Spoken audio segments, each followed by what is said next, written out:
Can you dig it? Can you dig it?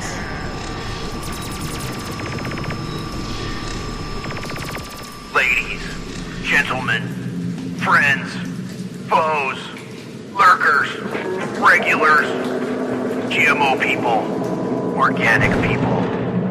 Boiler room. Inbound. 5, 4, 3, 2, 1.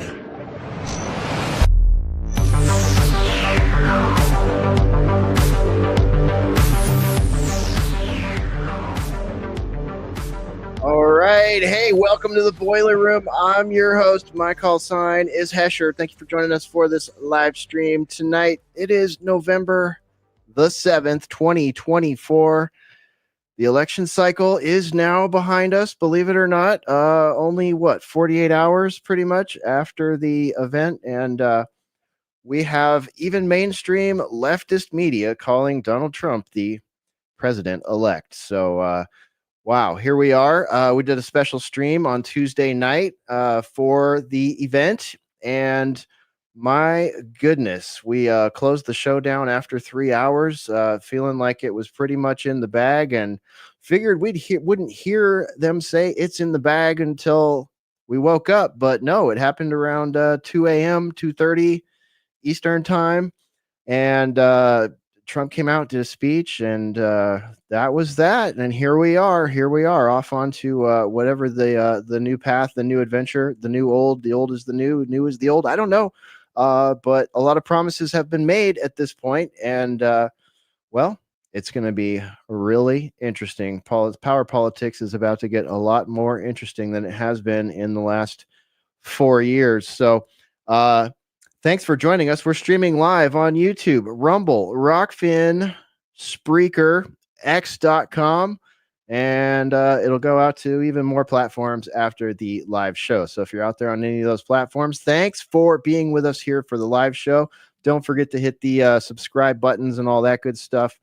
Leave us a dumpster emoji and a fire emoji, if you will, so we can titillate that algorithm that hates us so much. And yeah, we're just going to have a little bit of fun tonight. We don't have a very structured show for you. We're going to hang out, follow up on what happened on Tuesday night. Man, it felt like Friday all day on Wednesday. Let's add everybody here. Let's add Infidel Pharaoh to the stage. Infidel Pharaoh, what's up, man? How's it going? It's going good, man. Welcome. Welcome to Harris presidency. Woo! Epic loss, dude. Epic loss. Lost the popular vote, lost the electoral college, lost the House, lost the Senate. My goodness. I know. And for somehow, with all this, they still believe that everyone else is wrong and they are right. Yeah. All of us are just racist freaks. It was hilarious, dude. Like, I spent some time, I can't say this in a while, but I spent some time watching MSNBC, CIANN, The View, and just laughing, man. I was laughing so hard because they're all like pointing the fingers at each other and their viewers and minorities in the country. I mean, the amount of cope and blame has just been really entertaining to watch. Dude, zero ability for self-reflection. And that's why they're going to keep disconnecting themselves from the majority of the country. So, yeah, apparently. All right, man, it's great to have you here. Looking forward to whatever we get into tonight. Let's welcome the Ruckus among us. We got Ruckus joining us. Ruckus, what's up, man? Welcome to the Boiler Room. Cheers, everybody. Let's crack the lacking. Cheers, man.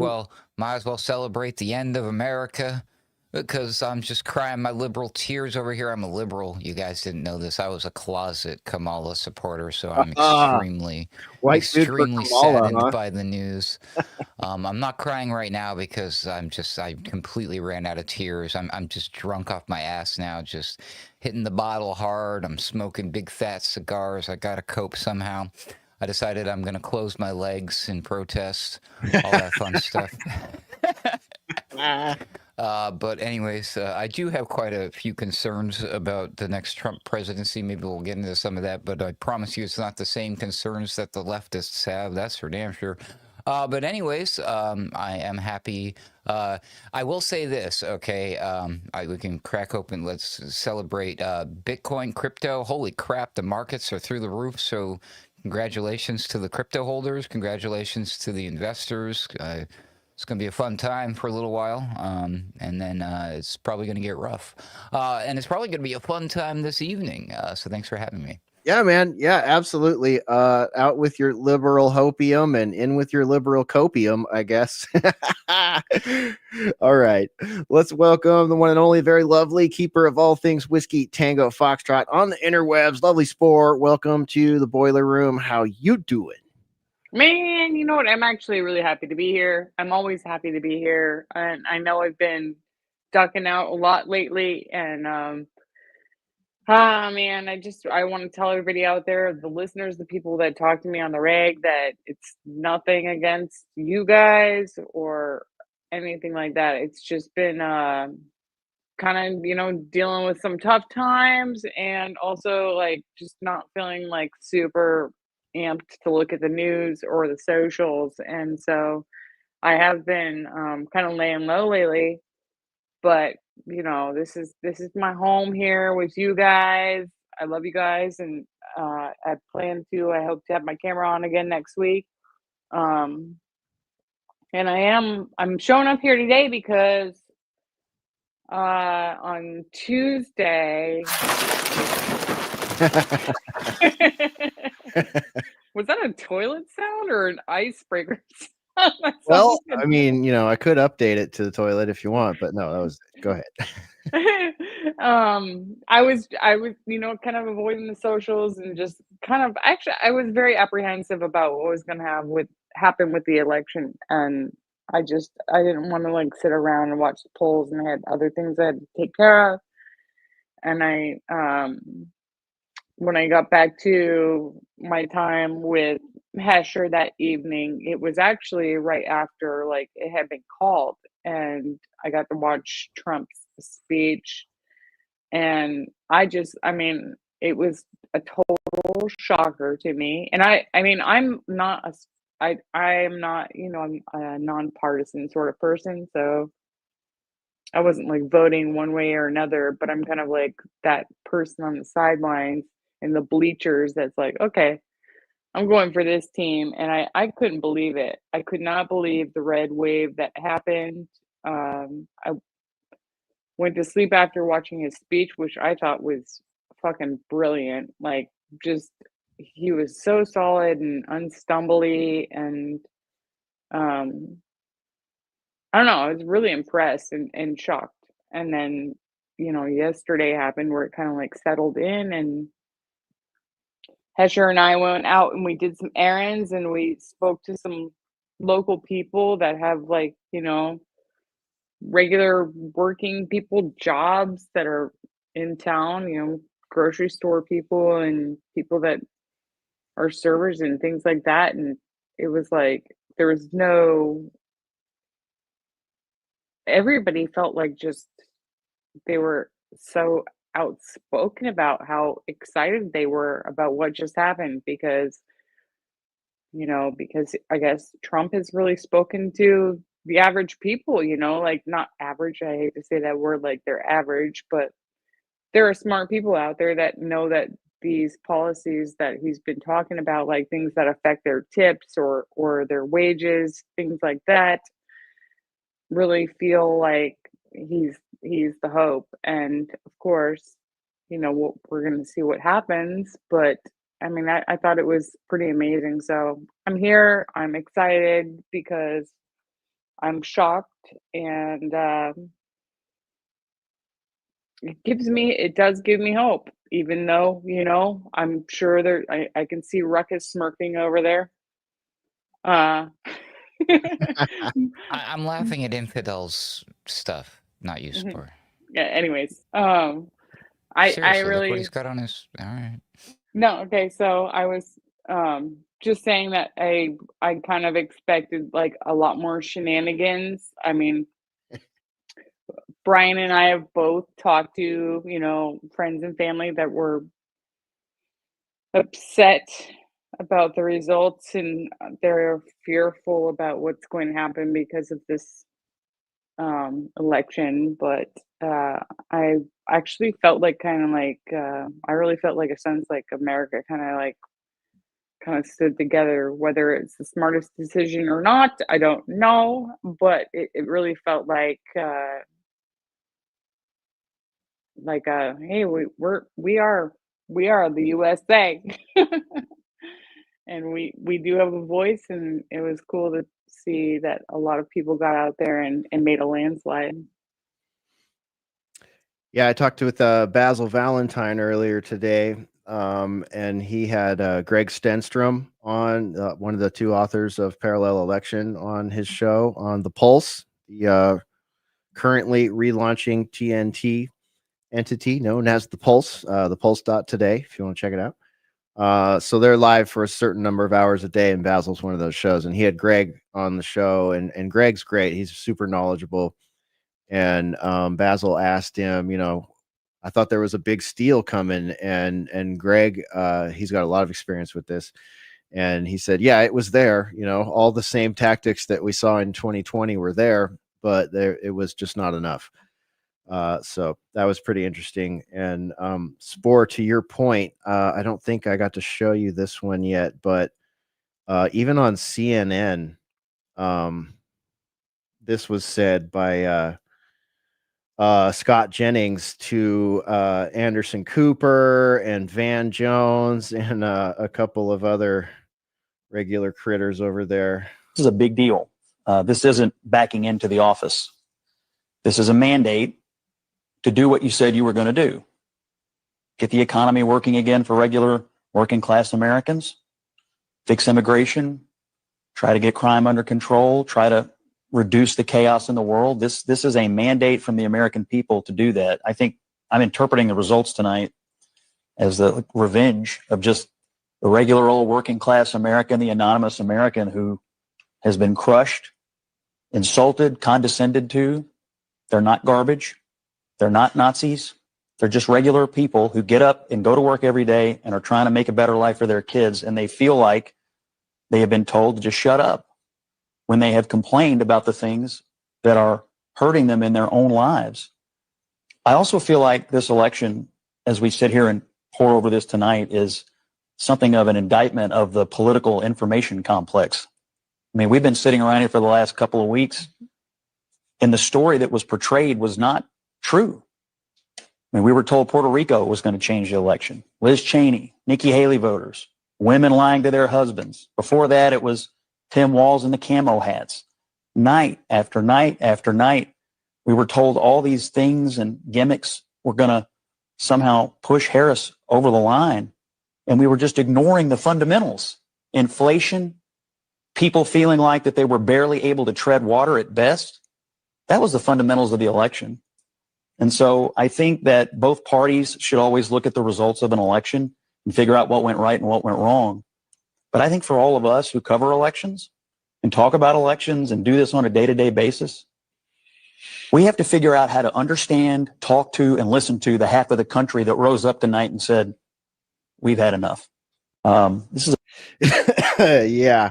Who was that? Sorry. His name is Scott Jennings. Well, that was brilliant and so on point. Yeah, I thought that really reflected what you were saying there. And it was funny, if you watch the whole segment, Van Jones takes the microphone after that and tries to course correct back to race baiting and all this kind of stuff and pointing fingers and stuff. But Scott Jennings, that was a nice little moment of clarity there on CIANN. Man, that's so awesome to hear that, because I mean, I really feel like it's like they went too far, and like we've been discussing all this shit for so many years, and we've seen it, the curve where it was like, I mean, we're talking about, whatever silly shit like bronies back in the days in the mid 2000s or teens of 2000s, and how like, change your identity and stuff like that. And now we're seeing like children, being pharmaceutically castrated and having their body parts cut off now, and then it's to a point where I'm just using that as an example because there's so many things that could be used as examples of like they went too far, but now it's like, okay, Well, wow, okay. yeah, you're right. I mean, look at the creatures they've created. Look at the this was the sound that we woke up to this week yesterday.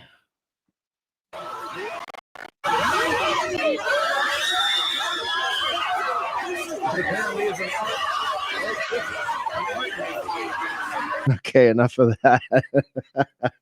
I mean, I mean, like my first thought when you even play that, I mean, would you play 3 seconds of that? I don't know. Like, I just feel like these poor people are just trapped in these bodies that have been like taken over by demons, and I'm not even like saying like they're evil or anything like that, but it's like they've been like told, they've been brought up in a society where it's like they've been told that they're not in their right fucking bodies and shit, and same with the people that, you know, uh feel like that they're always going to be victims because of their color of their skin, or that they're a woman or they're a man, or what they do at night with other people. Shit like that has just all become this like whole giant blur that like has infected this whole political system, and it's just it's it's astounding. It really is the way that the cultural zeitgeist that they've been putting upon the American public, especially. I mean, of course, it goes to other nations as well, but in the media and everything, where it's like they want. I mean, what they're putting out there is don't trust yourself, don't trust who you are, don't trust your potential, and lean on pharmaceuticals and drugs and the government and your peers' approval to make sure that you're an okay person. Yeah, and surgery. Don't forget surgery. The literal Well, castrations. oh yeah, I mean the surgery is huge. I mean, it's literal. Like as far as talking people that are cutting off their body parts, and not just that, but like all the chemicals that they're stuffing into their faces to make themselves look younger while they keep taking their Adderall and drinking their Prosecco's and being socially dramatic. And it's just our culture is pretty overwhelmingly disgusting. But I mean, I really feel like I really I personally feel like so good about the fact that like the majority of everything on the map of the United States was red the night before last. Like That map was crazy. I couldn't believe it. Like I never expected that. I honestly thought that when I got back to looking at my socials and stuff like that, all I would see was like shenanigans like back in 2020. And uh it's just I think people are fed up. They're actually fed up and they're listening to each other. And I mean, I'm not trying to say any of these people are heroes, but I do have to give an applause to some major folks out there that have helped led the way to the red path, the red wave, so to speak. And I know like a lot of people will not like me for saying this, but I applaud Elon for doing what he has done on X, and Tucker Carlson leaving the Fox network is fucking huge, as well as Megyn Kelly and Joe Rogan. I mean, Hesh and I have talked about. I mean, I have people that I know, and they're like, in their late 20s, early 30s, that are totally, in between, like, just don't know where to look, like, but they've always listened to Joe, and having a real live interview with Trump on there, a 3-hour interview where Trump didn't even like take a minute to go take a piss or anything like that. Didn't stop conversation. He was real. He was live. Nothing was scripted. That was fucking huge. And that's not, I mean, that's unprecedented, you know, and there are some major wins here, and I'd be shocked to see anybody that could compete with that. Yeah, it's can't be understated for sure.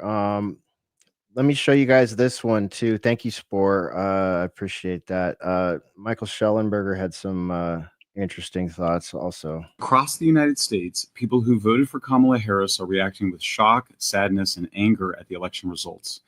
They're asking themselves why so many Latinos, Gen Xers, men and women not only voted the way they did, but also why so many of us feel enormous relief at Trump's historic victory. But do they really not understand, or do they not want to understand? After all, over the last decade, many of us who have moved away from the left have been explaining our concerns at length. We didn't appreciate being told we were bigots for not wanting to defund the police, open the borders, or mandate racial quotas. We didn't enjoy being called phobic for not wanting doctors to experiment on children with pseudoscientific transgender medicine. And we didn't like being labeled conspiracy theorists for asking hard questions about COVID policies or why the FBI, CIA, and Department of Homeland Security were involved in mass censorship. And we're not suggesting that those were the only reasons most voters or swing voters voted for Trump. Polls indicate that the top issues were the economy, migration, but elections are won on the margins, and what made the difference between 2020 and 2024 was the defection of so many traditionally Democratic voters to Trump and the Republicans. And many of those who defected were, like us, alienated by the transformation of the Democratic Party into a mob of woke scolds and persecutors. Trump gained unprecedented ground across the electorate, disrupting Democrats' hold on Black, Latino, and Muslim voters in key areas. Even young people, and especially young men, swung to the right. Trump won over large segments of the working class, while Harris improved over Joe Biden with high-income voters, college-educated white women, and white people in general. These results are nothing short of a massive political realignment that should put to bed once and for all the corrosive myth that Trump's coalition is driven by white supremacy or fascism. Through the democratic process, voters have resoundingly rejected elites' favorite narratives about race, class, and immigration. And so if anybody really wants to understand why so many of us, even if we have our criticisms of Trump, feel relief and vindication as victory, they need to consider that it has more to do with the repudiation of totalitarianism than with Trump as a person or even his policies. Wokeism, or whatever you want to call it, progressivism, identity politics, radical leftism, has been rampaging through society for roughly the last decade. And those of us who have been stigmatized and ostracized by it feel like we can finally breathe again.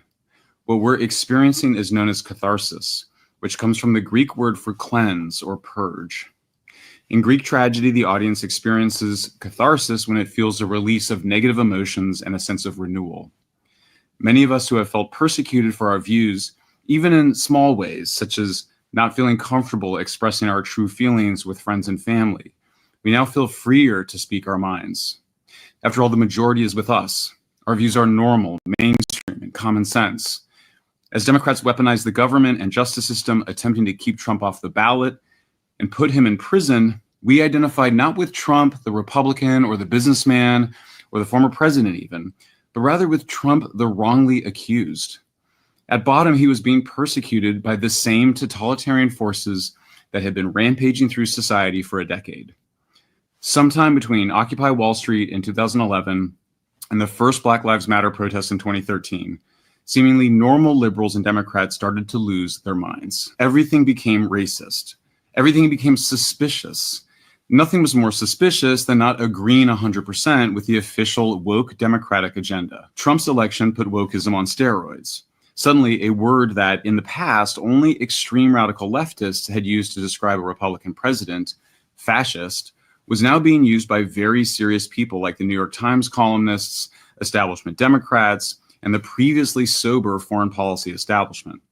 It was between 2016 and 2020 that wokeism not only completed, but intensified its grip on every major institution in society, from news and entertainment media to schools and universities.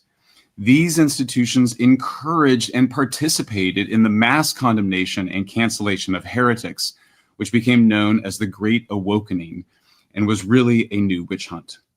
Ordinary and otherwise decent people behaved cruelly.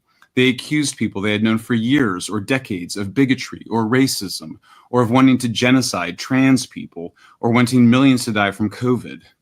Diverging from progressive orthodoxy in any way became enough for people to not only end friendships, but to insist that the transgressors be ostracized and excommunicated.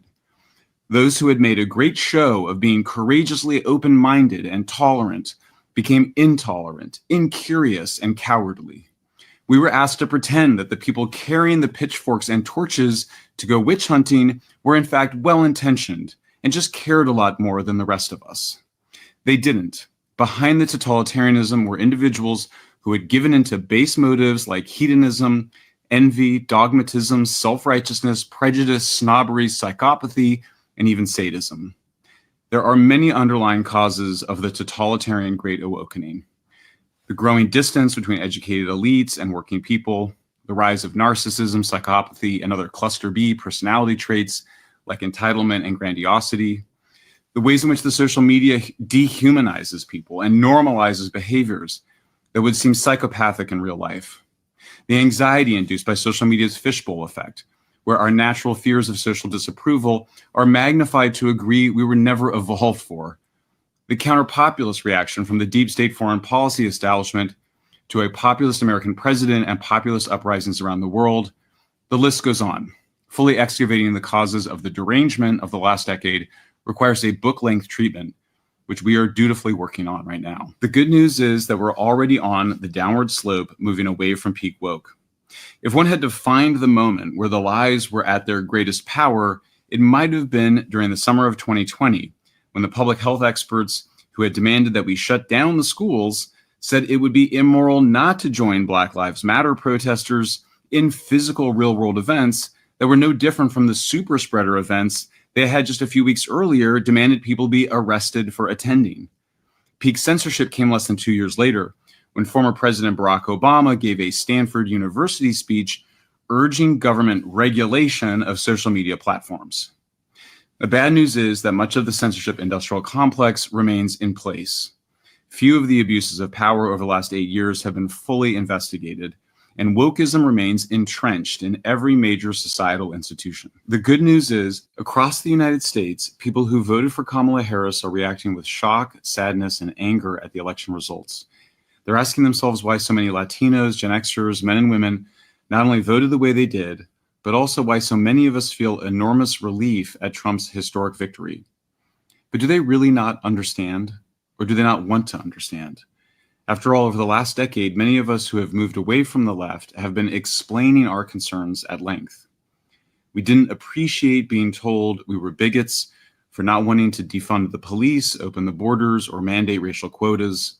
We didn't enjoy being called phobic for not wanting doctors to experiment on children with pseudoscientific transgender medicine. And we didn't like being labeled conspiracy theorists for asking hard questions about COVID policies or why the FBI, CIA, and Department of Homeland Security were involved in mass censorship. And we're not suggesting that those were the only reasons most voters or swing voters voted for Trump. The polls indicate that the top issues were the economy, migration, but elections are won on the margins, and what made the difference between 2020 and 2024 was the defection of so many traditionally Democratic voters to Trump and the Republicans. And many of those who defected were, like us, alienated by the transformation of the Democratic Party into a mob of woke scolds and persecutors. Trump gained unprecedented ground across the electorate, disrupting Democrats' hold on Black, Latino, and Muslim voters in key areas. Even young people, and especially young men, swung to... All right, I think I let that cycle probably too far. But yes, Fleety in the chat says he's not leaving any boxes unticked. So go ahead. I just want to say that that the people that I know that are close to me, that I've spoken to since this happened, which is not long ago, the day before yesterday, or not necessarily spoken to, but heard from, in my close vicinity, people that are, family and friends, it is, I would say, privileged white women that are most upset. And I've spoken with people of different classes in social and economics and cultures in the last day or two. Well, I guess day and a half. That are very pro they felt like he is really for the working class person, whereas these white women it's so weird to say that because I am a white woman and maybe I'm privileged in some ways. I don't know. Like, I think we're all privileged or disadvantaged in different ways, but um I just didn't see how like this vote would affect them personally, other than them being like they watched The View too much. Like they got the vibe from The View and Whoopi and Joy Behar that we are going to have a Nazi in office, and suddenly we're going to lose all our rights. I don't know. It's just weird that I that guy you just played there was very articulate, and I loved what he had to say there, and that was the thing that really stood out to me is like the people that I know that are really upset about this are the people that are probably going to be like least affected by anything that happens in office. True that. I mean, hadn't that been the case all along too? It's just amazing. Yeah, but the virtue signal from like, it's like these are the type of people that are crying, and it's just like, how does this affect you? And what are you talking about? Like, oh, I'm so terrified of Trump being in office again. Well, you survived the last 4 years he was in office, and you seem to be doing pretty good still. So, like, what are you talking about? Yeah, well, there's a rash of this going around, that's for sure. Infidel, thanks for cycling the memes up there. This is wonderful. Enjoying that. Any thoughts at this point? Where do I begin? Mm. Well, I mean, first of all, I think Trump beat all the odds. They tried to do a lot to him, and I think some people are hesitant, say that they selected him to be in there. I highly doubt this, not with all what he's been through. I think as Spore, I think she touched on some of it. American people are just fed up, right? And I mean, everybody's seen their grocery bill going up like 3 times, the cost. Everybody see their income stagnant, right? And what was the last time anybody saw check increase in the last 3 years? What, like 5%, 10% max, right? While everything doubling around you. Right, while your groceries are 20% higher. Yeah, and then you see someone like Kamala Harris and Democrats and it's not just the Democrats, it's actually even the Republican. I think a lot of people woke up when they found like Liz Cheney and George W. Bush and all the establishment just going around Mike Pence, and everybody's just collating around Harris, right? And seeing that it's really a fight between the establishment, uniparty that want their puppet in versus, what people, who people want to be in. Say whatever you want to say about Trump. He has his bad things and good things, but that dude his message has been consistent.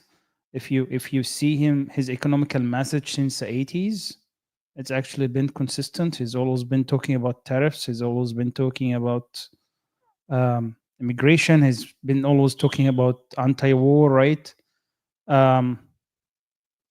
Yes, the first administration he got compromised, but I can also understand why someone that just came into a freaking swamp with knowing nothing about it just get swamped. So I'm hopeful. I'm looking forward to see who is he going to choose in his cabinets. Who is he going to surround himself with in the transition team? If we're going to see more of the corporate bankers, swamp creatures, right, that pushed on him before the Pompeo and Haspel and all these people, right, and Mnuchin, you know. So I'm hopeful, but I'm always cautious because I'm always skeptical, and I also think that in life you never get 100% of anything, but you always get fights chances to fight. Here you go. Sorry, I didn't mean to. No, you're good. You always get a chance to fight, you know, and a chance to fight can mean you get something that give you a small hole where you can actually squeeze yourself through and get yourself out and keep going, right? And I think a lot of people really look for easy answers, and there is never easy answers, right? There is never someone that's going to come and save you, but there are alignments that can happen. There are collations that can happen that can help you gain some points, and then you have to keep fighting and moving forward to achieve what we want to achieve as a nation, right? And I think a lot of people saw in the last 4 years really what it means being in a borderless country, what it means being in a lawless country, what it means being a country that is all agencies are being weaponized against people. That, you know, it didn't start only the last 4 years, it started before, but I think we saw the acceleration of this, right? The mask fell off in 2016, and I think 2020 showed even more to everybody the ugly image. And I think a lot of people woke up, hey, they've been brainwashing us to yeah, I know. So about this, not to get into another rant, but I think they should actually abolish this whole Trump should stop this whole press court in the White House and this bullshit, and they should just go and do online spaces, and they should just pick some random citizens to actually participate in those and actually answer questions from citizens. And actually deny all those fake news media the pleasure of sitting in a room and feeling like an elite with someone just paying attention to them. Sure, why not? I'm okay with that. You know, there is no other platform, right? So until another platform that come out, I'm okay with X being the platform. So, but X back to marks the spot, bro. Yeah, what? What is that? X marks the spot, right? Here you go. X marks the spot. But back to the point I was on. You know, we as a nation, I think, at least big majority of us now understand what it means or what's at stake. What can we lose, right? And I think the message that everybody tried to send in this election is we don't want to lose this. We don't want to lose what we have. And I think, you know, a lot of people are hopeful, including myself. And I'm looking forward for those 4 years where we can put pressure on Trump and everybody around him to actually deliver for us few things. At least if we push for that agenda that he put RFK for, like reforming FDA, reforming the U.S. Agriculture, Department of Agriculture, reforming regulatory bodies that got corrupt to the core. That's actually FDA, NIH, CDC. all this whole thing. USD. What's the name of that food one? USDA. Yep. USDA, right? Yep. All the agencies that's supposed to help us be healthy, that actually cause us to be more unhealthy, right? So I think that can be a win. I think that's a win if we start getting ourselves in the healthy track, and if we start to see, we'll save so much money actually if we start getting our population healthy, right? If we prevent World War III and prevent wars, right? That's a second win.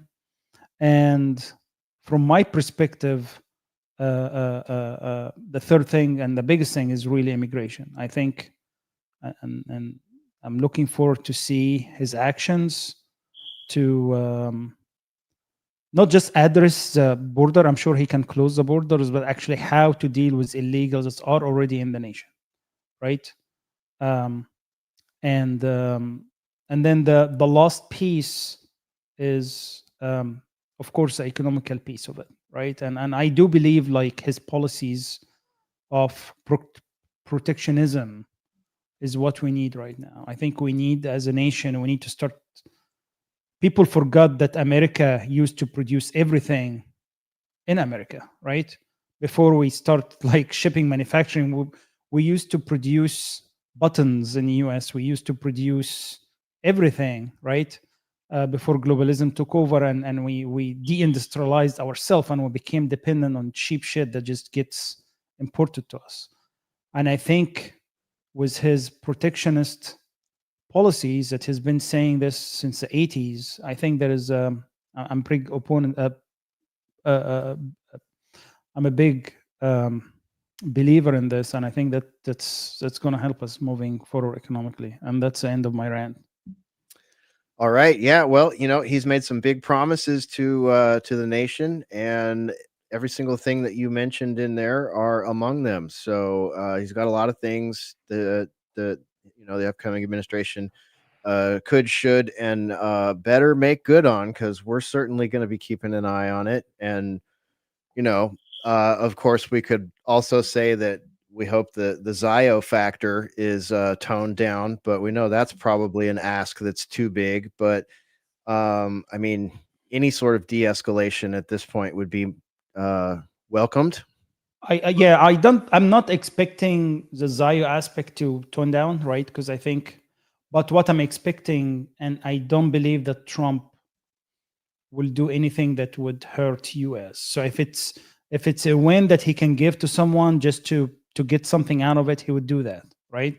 That's his persona. I'm gonna make a deal, or we're gonna give him something, but in return I'm gonna get something. But I don't think he's gonna go help someone on the without US benefiting from this. I don't think he's that guy. But I also just made a post on X, and I don't know if everybody will support me in this, but I'm thinking about maybe we can start a GoFundMe and we can buy CNN. And then we can fire everybody from there, and we turn it into America First Network. So can we keep Van Jones? I'd love to be Van Jones's boss. That'd be hilarious. Well, yeah, sure. And we'll put you in there, and we'll put Ruckus in there. All right. We want to keep. We'll give Ruckus a show on CNN. We're gonna keep Van and I'll pass. Anderson. Did you see Van Jones when he was calling Latino men's racist? And I did. I'm like, dude, they left the white people on the side and they bashed black men and Latinos. Yeah, dude. What a racist. It's just zero self-reflection. Zero. They did not want, like that guy was in that video you played in the beginning. They do not want to admit it. And they started a narrative, right? And I don't think they can go away from that narrative, Because if they go away from that narrative, their whole platform collapses. And I don't think they can afford that. So I don't think the Democratic Party will be able to self-correct. Yeah, I mean, it may never self-correct as it already is, man. Look at that map. Look at the screen right there. That shit is crazy. I mean, even captured states, completely politically captured states like California. Look how many counties. I mean, it's just a stripe along the coastline, basically.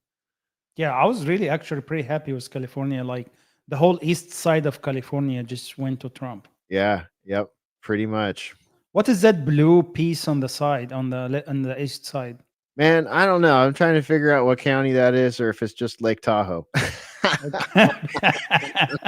just a body of water. Right.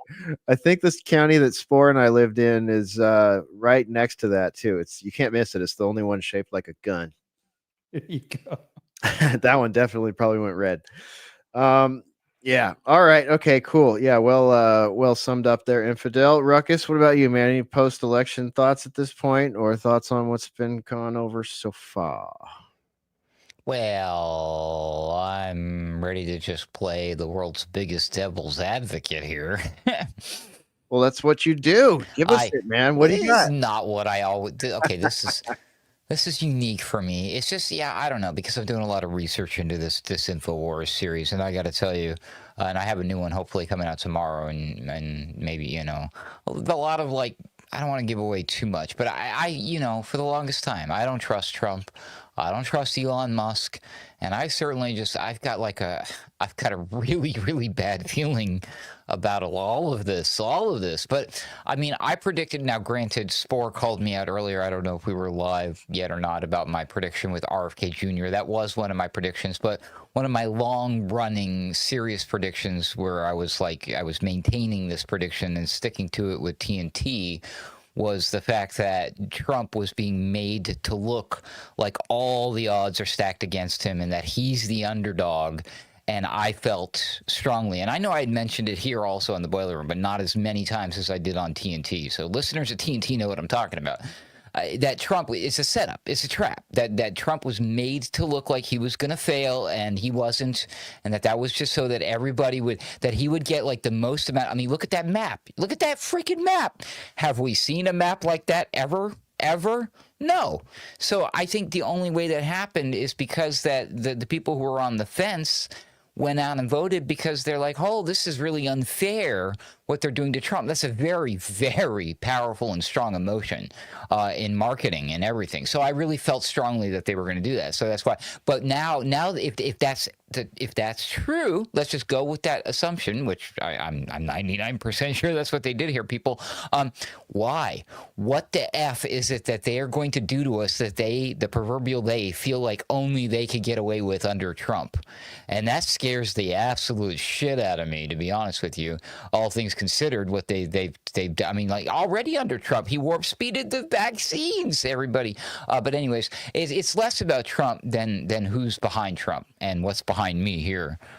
This whole X thing has got me super concerned. The dude was out there jumping around, posting. He literally posted, "Yeah, New World Order." Did you see that? Yeah. Yep. Elon Musk. I'm like, okay. I'm like, all right, maybe I'll forgive this one, right? Okay, no, come on, that's a bit on the nose, don't you think? I mean, like, as if Elon Musk doesn't know what that means and what that's going to do. Oh, it's going to trigger all the, come on, a bit on the nose. This coming from the guy with the demon costume until he trades it for the MAGA hat. Then the other thing that he does is that picture that Infidel's got, right meow. He goes and he tweets that picture and he says that red light is good for helping you sleep. Oh, see, like, this is my concern, is that because this is how they got away with a lot of the shit during the pandemic, is that it was under a conservative Republican presidency and we were all just asleep and letting freaking this shit happen. So again, I mean, is Musk telling us something when he's like, red light? I mean, yes, sure. Musk is not stupid. Musk knows exactly what he's doing. Musk knows exactly what he bought when he bought Twitter. And I'm very concerned with where this is going. Chances are it's just about money. I'll probably be talking about that on my next episode of the Daily Ruckus. Because it's always, at the end of the day, everything's always about freaking money, right? But I mean, my series that I'm doing is called Disinfo Wars. There is certainly this war, fifth generational warfare that's been going on. And information is this is what we're fighting. Like, okay. And like any other war, like kinetic war, it's profitable, right? So here's one of my other concerns. I retweeted this. I'm going to just pop up my X account here. I still call it Twitter retweet. What was it? So I don't know. Somebody breaking. Trump said his administration will have, quote unquote, no choice but to carry out his mass deportation plan. And that there is, quote, no price tag. See, there's one slippery slope conspiracy theory right out of the gate with the Trump presidency, okay? We have a huge problem, and I thought we all understand this. I'm sure we all understand this. I don't mean to say I thought we, because you guys do understand this. Problem, reaction, solution. And what's the effing solution? It's always technocracy, right? So here's a perfect opportunity for, say, a conservative presidency, whether it's Trump or not, who knows, he could get sick or something, God forbid, and then we got Vance or maybe he's RFK eventually down the line, however that works out. Like, but the thing is, like, the digital IDs, social credit scores, this type of thing. We don't want we didn't want a vaccine passport, did we, during the pandemic? No, but are we going to welcome one with open arms to help us combat this terrible problem, which it is a problem. I'm not saying it's not a problem, but like, you see what I'm saying? That's just one of many examples of where this could lead with Trump. And then, of course, there's the other big theories. I mean, when you look at it, if you talk to actual real-life economists who could give a flying F one side or the other, they're like, I don't care. I'm not Democrat or Republican. This is just the facts, buddy. Our economy is going to effing crash, and it's going to happen in the next 4 years. So that would mean that technically that would happen under Trump's watch, which if you're leaning towards like, hey, if you were the Democrats and you want to see Trump fail, I would want him to be the president while the economy crashes too. So there, I mean, again, I really don't trust. I don't believe that this election was like, yes, I believe everybody, a lot of people voted, but I think that a lot of emotions were tugged and that the narrative that they wanted to play out is exactly what played out. And here we are. But that's just my wild, crazy conspiracy theory. I'll go back to chomping on my cigar now. Thank you very much. Yeah, well, you know, we got to be skeptical. We've been saying a lot of those things forever, and it's like technocracy is coming one way or the other. It doesn't matter who's the president. Technocracy is still going to encroach, and of course, the three pillars of it are the CBDC, the digital IDs, and the fucking UBI. Like, you know, we all know that's coming, but you know, and the other thing is, I don't think anyone here, maybe a lot of people on Twitter are, but I don't think anyone here is asking you to trust Musk or Trump. We're not in that camp, but still, like, geez, dude. Yeah, I mean, we clearly dodged a bullet with Kamala. That's all I'm saying. It's like that. That's how bad that was. Like, seriously. So I would not be happy with a Kamala presidency. I'm just joking around. I'm much happier with the end result we're at today. But I don't think that any of us or the people who voted were actually given a real choice. That's I see what you're saying. The savior complex is really thick right now. Like, there's a lot of people really, really, like, you know, clinging to the ceiling with the savior complex and just, you know, reveling in it. And it's very cringy. Yeah, and I think we need to break this. I think we need to wake people up that, hey, there is no, and that goes back to the point I was saying, that there is no savior, right? There is no savior. You have to do that yourself, right? What you got is a tool, right? You have a tool right now, or a mean that it's just the beginning, right? How much it can get done, I don't know, but that doesn't mean that you to be complacent, right? Or fall asleep and hope that Trump will solve everything, right? So this is a fight that I'm hoping that people are waking up for it, right? And this is just the beginning, and we just need to keep pushing. Right. And I don't trust. He's only human. But I don't exactly. He's only human, and he will always have snakes around him. And do you really think that that deep state and all this like things are going to allow him to do whatever the fuck he wants to do? Absolutely not, right? Does Musk has all his agendas line up with America first? No, absolutely fucking not either. But as I mentioned before, I'm pragmatic. I aligned with Musk because I wanted to get a win, and you know what? I got the guy that I wanted to win in the White House. So right now, if I can get, hey, if Musk can help me be there and do something about efficiency or whatever it is, sure. That doesn't mean I'm not going to keep my eyes out there and you know, and anything, as you say, that they are going to try to push, that we will be able. I've been talking about, actually Trump is pushing for stable coins, and I've been saying that this is a Trojan horse for the CBCD, right?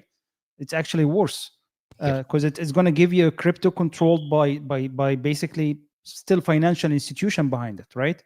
So people have to be aware of this, and they need to fight this agendas that special interest and people are always going to try to push for whatever give them powers. So, but can we play that clip I sent, this last thing? The most recent one? Yeah, the very one. Is it more liberal meltdown? No, it's not the liberal meltdown. Oh, okay, because I have a final thought about that too. So let me know whenever that's appropriate. I got more of those too. Okay. The whole thing? Yeah, it's Trump video. All right, let's see here. Here we go. This is available on Infidel Pharaoh's X channel. If you want to go check it out or send it to someone, here we go. Here's my plan to dismantle the deep state and reclaim our democracy from Washington corruption once and for all. And corruption it is.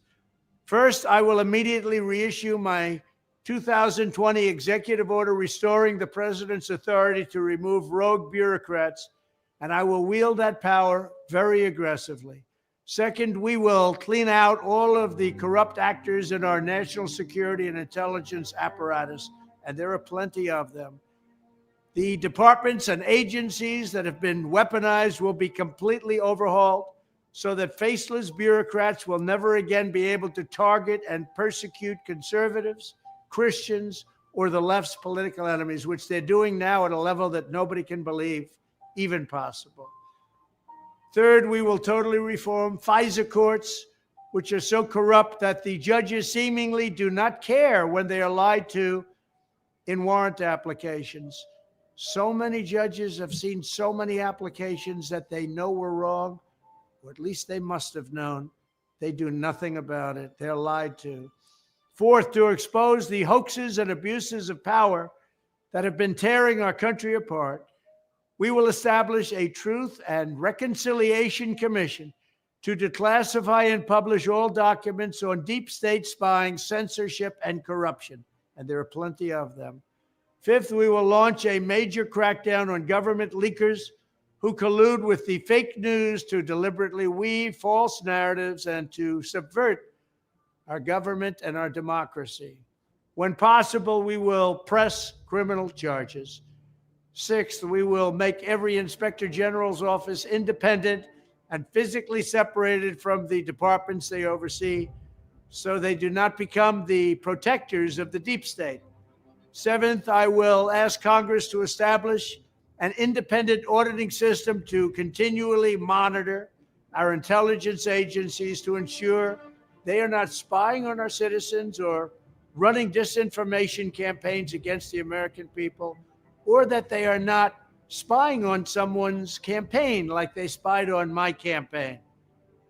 Eighth, we will continue the effort launched by the Trump administration to move parts of the sprawling federal bureaucracy to new locations outside the Washington swamp. Just as I moved the Bureau of Land Management to Colorado, as many as 100,000 government positions could be moved out, and I mean immediately, of Washington to places filled with patriots who love America, and they really do love America. Ninth, I will work to ban federal bureaucrats from taking jobs at the companies they deal with and that they regulate. So they deal with these companies and they regulate these companies, and then they want to take jobs from these companies. It doesn't work that way. Such a public display cannot go on, and it's taking place all the time, like with Big Pharma. Finally, I will push a constitutional amendment to impose term limits on members of Congress. This is how I will shatter the deep state and restore government that is controlled by the people and for the people. Thank you very much.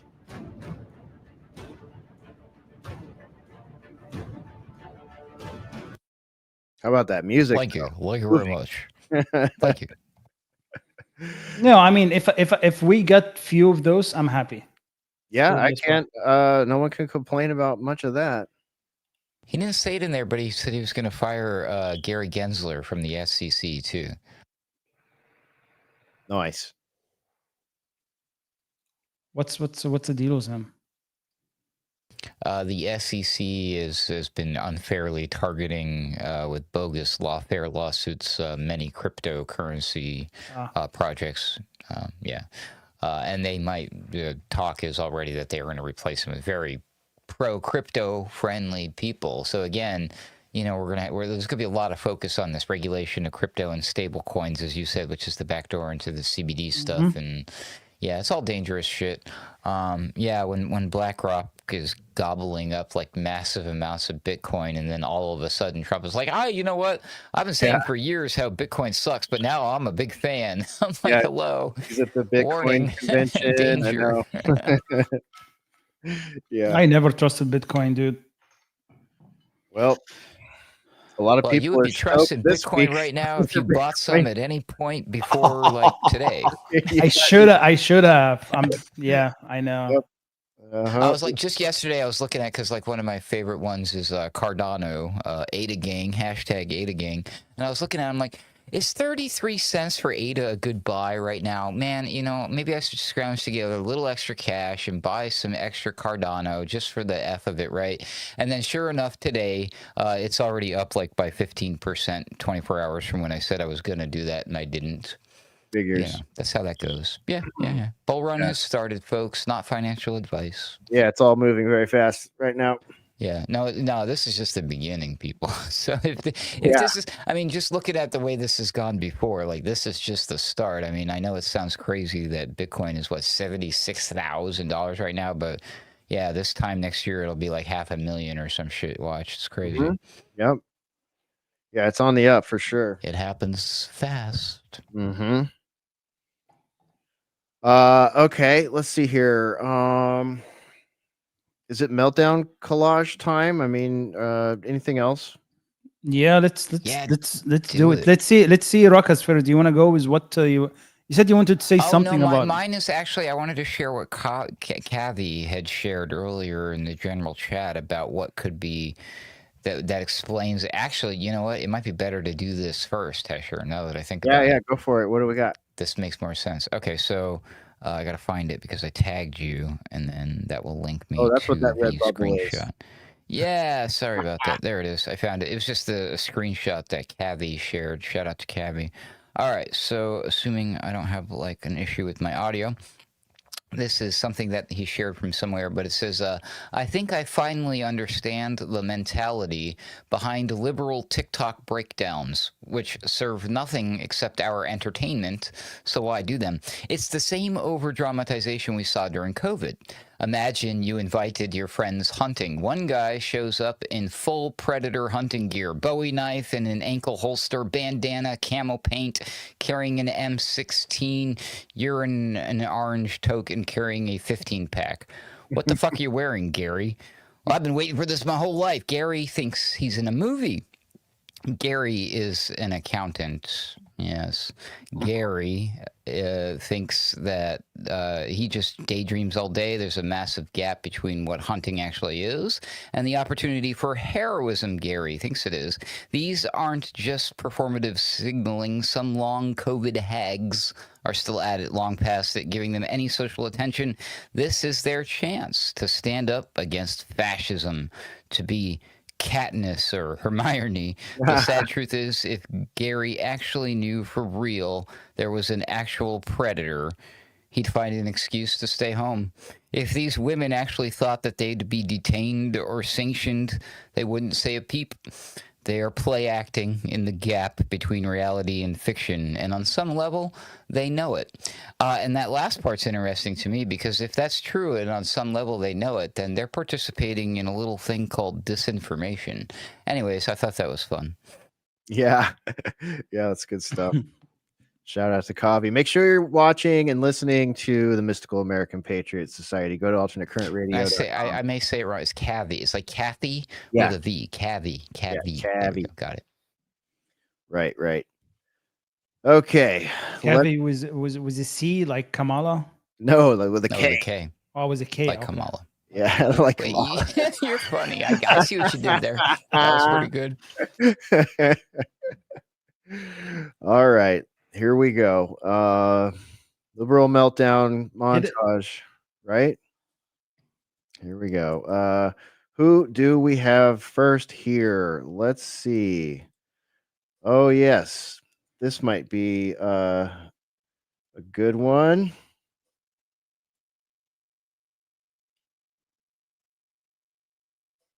On here, but trust me, I understand. I've heard the message loud and clear. We all have. Now women are going to have to just refuse to participate. Sorry, if you're a man, I will not be responding to you. If you are a man, I will not be talking to you. I am going to be promoting the 4B movement from here on out. Care, I don't care. Better scissors, my hair, cutting it all off. Probably painting a target on my back here, but whatever. At least I live in a state right now that has liver rights still.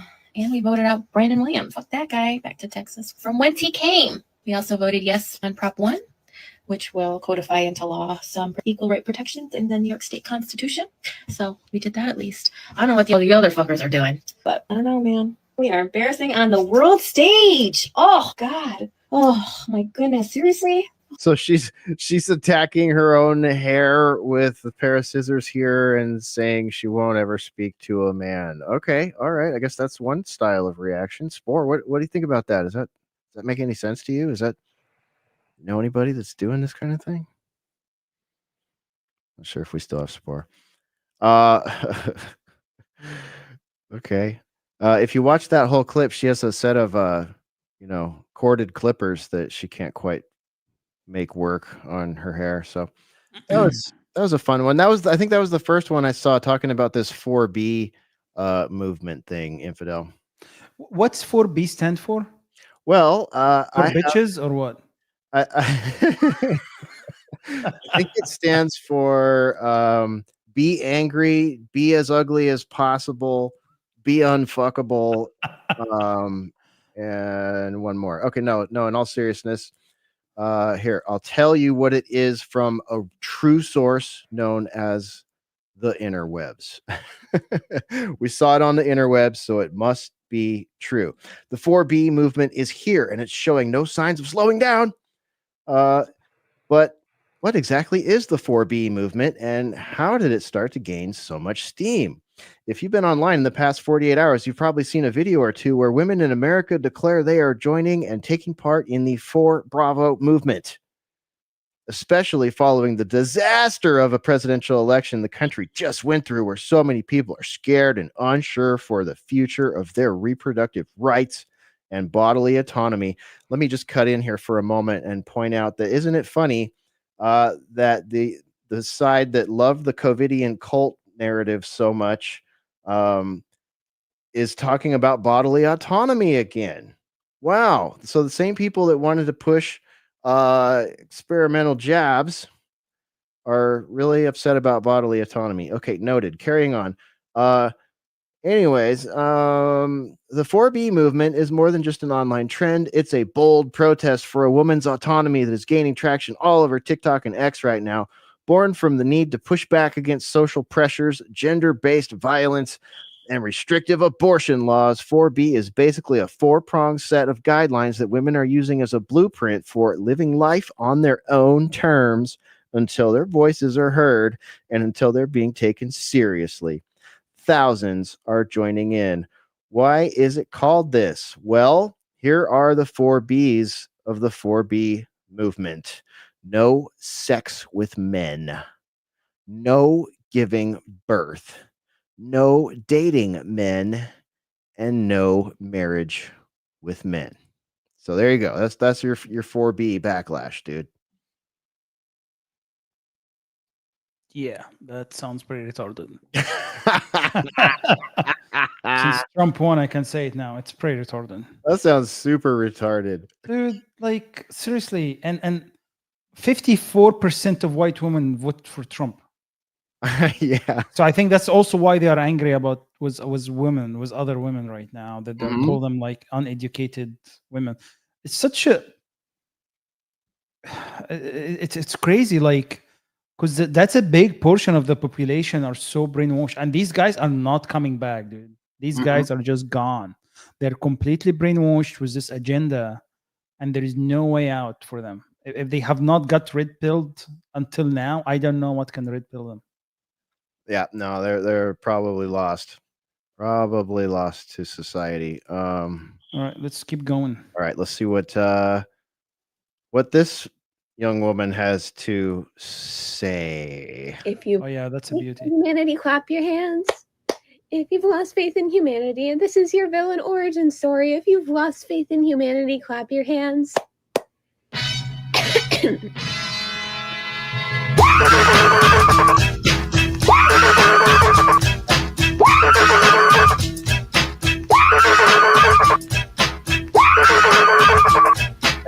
If you Oh, that's great. Oh boy. Endless fun with this.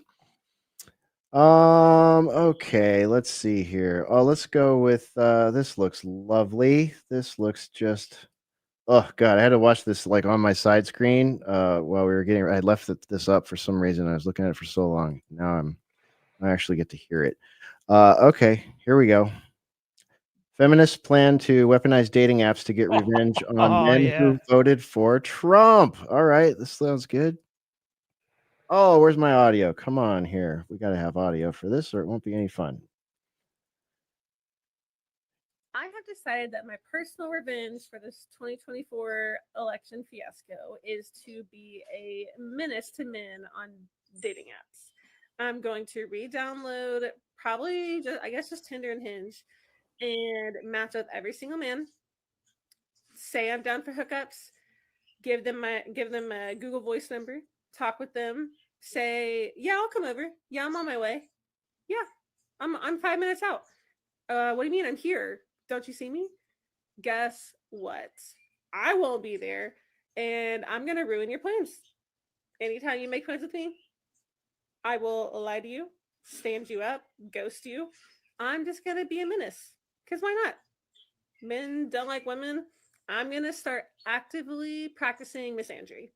And that's my personal goal for 2024. I have decided that my personal Okay, active misandry online. Okay, well, you're probably going to need to use a catfished picture. I know. Nobody's going to be wanting to go out with you, I'm afraid. Like, did you look at the mirror, lady? Like, come on. Like, it tell you how delusional these people are. You just don't even. Yeah. She hasn't cut her hair off yet. I mean, at least she's got that going for her. All right. Okay. Oh, here we go. Here's a substantial this one's been going around quite a bit too. I have not heard this one yet, so we'll get a live react here and see what this one has to say. Women, I would honestly just like to thank you for all of your unhinged reactions that you are posting online in response to Trump's re-election. I am making a collection of these videos, and I plan to show my daughter at some point in time so that I can show her what it looks like when you are exposed to nothing but repeat messaging of fear and anger and hostility, when you lose your ability to think critically, when you lose control of your emotions, and when you are exposed to nothing but propaganda. And this is definitely going to help me explain to her why it is so important to have freedom of speech, to have freedom of the press, to have access to information from all sides of the issues, and to engage in conversations with people that you disagree with so that you can make sure that you have a full picture of what it is that you think and believe, and to make decisions based on a comprehensive view of the issue. So thank you for making that case for myself and future generations. Oh, okay. Just a little thank you there from her. That's nice. Interesting. Yeah. I thought she was going to show us some of her favorites, but never fear, everybody. We've got oh, this is a good compilation right here. This ought to be fun. Although there might be a replay in here. There could be some people in these montages are using some of the same stuff. So forgive us if one gets played more than once here. And away we go. Why? None of us are stressed about the election, right? It's all we all are gonna just go have the best night's sleep of our lives, aren't we? When did it end? All the enjoyment. I'm sad. When did it end? All the enjoyment. Oh, I'm sad again. I'm done. I'm done. I'm done. I'm done with you. I'm done with you and your mother and your sister. I'm just done with all of this. It's not going to happen. Go, go.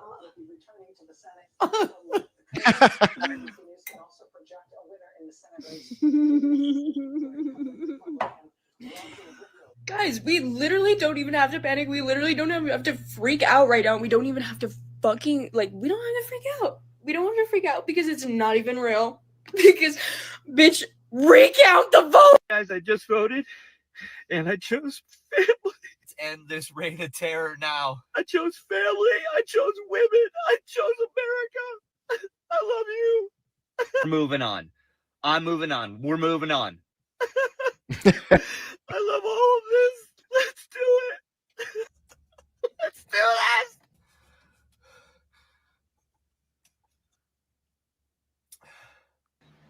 We were wrong.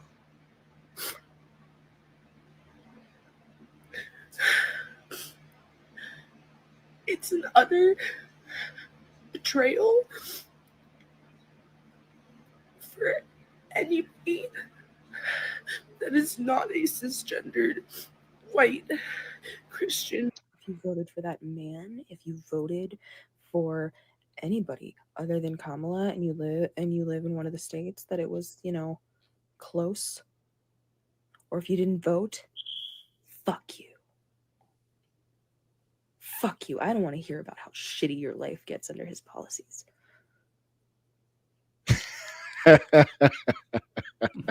Live with that decision. Sit with it. Let it make you uncomfortable. Ooh. Fuck you. Scary. Oh man. Woo. Wow. Hey, can you play this last one I posted? Yeah, absolutely. Okay, here we go. This ought to be another good one for us. Oh yeah, this one looks upset. It looks like she's having a hard time here.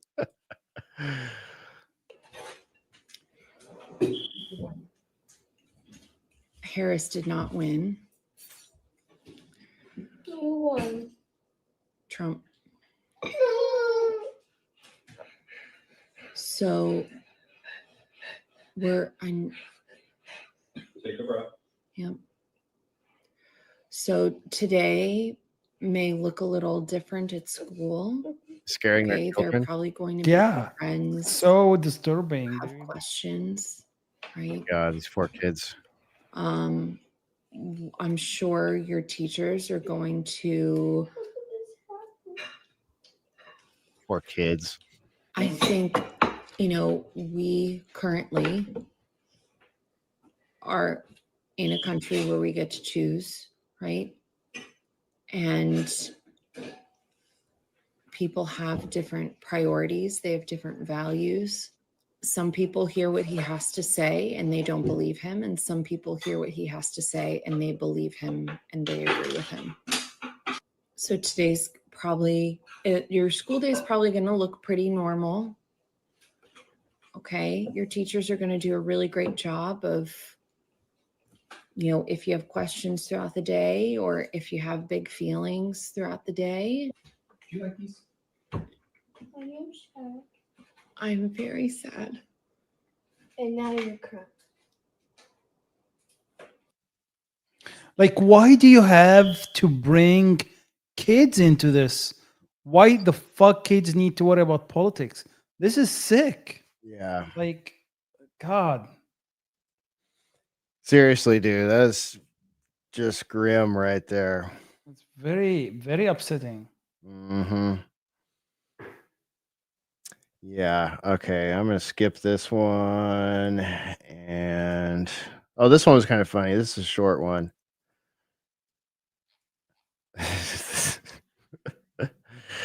This one's great.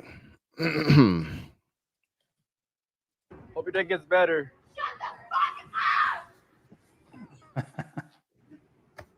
Positive energy. Oh. Hope your day gets. It says, watching my neighbor tear down their Harris Walls signs. Oh, man. So much good stuff today. Here, I'm gonna give you another one, but on the other side. Like, All right, let's do it. In all fairness. Ow, my neck in the chat says those kids will grow up with major psychological problems or they'll be raging anti-authoritarians. Let's hope for the latter, my friend. yeah. Yeah, that's true. I don't think there's any gray area between those options. All right. Insurrection Barbie commentary. This ought to be good. She's interesting. Let's see what she has to say. I am going to say this as nicely as I can. Please excuse the language. What fucking rights are you losing as a woman? I'll wait. What rights? What rights are you losing? Why are you boohooing on the internet and saying that you're losing your rights as a woman? Tell me. You're losing nothing. Nothing. Can you work? Yes. Can you still make money? Yes. Can you get married? Yes. Can you get divorced? Yes. Can you have children? Yes. Can you have one child? Yes. Can you have 5 children? Yes. 5 children? Yes. Can you have 5 boyfriends? Yes. Can you run for office? Yes. Can you own a business? Yes. Can you be CEA, CEO, CFO, all the things? Yes. Oh, can you have an abortion? Yes. What if you're R word? Can you have an abortion? Yes. What if you're going to lose your life? Can you have an abortion? Yes. What incest? Yes. All the extenuating circumstances. Yes, yes, yes, yes, yes, yes. You're losing nothing. Quit listening to the crap that's being spewed. You've lost nothing. And if abortion is so important to you, and if your biggest concern in life is being able to abort a child at 35 weeks, go move to a blue state that will allow that because they're there. Otherwise, sit back, enjoy the next 4 years of your life getting better for you and your daughters.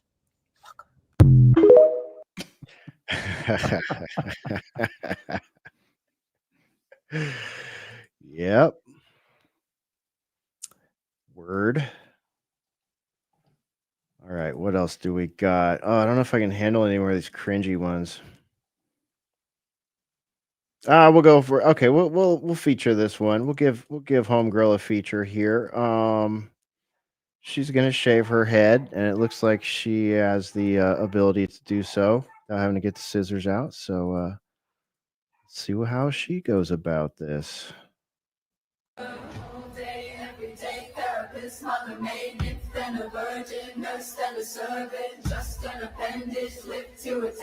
Nope, I can't do it. I can't do it. I can't do it. I'm out. I'm out. Cut your hair. No one cares. Literally no one cares, as far as I can tell. Exactly. Like, why do I need to watch you shave your head? And it's always about this. Like, I just want to be relevant. And I want the world to feel bad for me. This is like what this whole movement is about. Mm-hmm. Yep. And so many. The funny thing is that right now, so many of the the audience that they think they're pandering to, that maybe was with them in 2020 to whenever, is not there anymore. Like they're literally pandering to each other. Amazing. All right, well, that's all I got. Do you got one more? Clown World. I see you got a Clown World one there. What's this one, Infidel? You got one more? for It's us? yeah. I have more liberal. This is more a non-liberal one. All right. Okay. Yeah. Well, let More a sane woman. Let the trying to- conservative women talk here. I'm speaking. That's right. We're gonna allow it. I don't want everyone crying or anything, but he won the Electoral College, he won the popular vote, and he won every swing state. If you think that everyone is delusional except for you, I think you might need to go to a doctor or something. I think maybe you should find yourself some friends to hug, or like wake up in the morning and say some positive affirmations. Because if you think the world is the problem and not you, something might be not correct about you. I learned this lesson myself in my early 20s. I have full confidence that you can learn it too.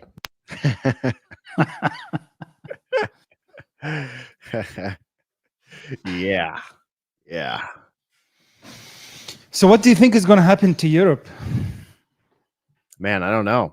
Did you see the collapse of the German government? Yeah. German people are getting sick of that shit. I did. Yeah, I have the link somewhere here. Oh, here it is. Yeah, I'll bring it up so we can show it while you talk about it. But yeah, dude, what is that all It's gonna not the equal only out? government people are getting sick of. Germany government collapses. Pressure mounts on Schultz to trigger elections soon. So a three-way coalition fell apart. Chancellor wants confidence vote in January, election in March. Opposition and business groups say Germany cannot wait that long. Crisis comes with economy in doldrums and Trump return looming. So yeah, keep an eye out for what's going to happen in Germany because what do you think, man? It's crazy because actually I was really surprised. Like Volkswagen closed 4 plants in Germany. Yeah, they're moving out. It's crazy.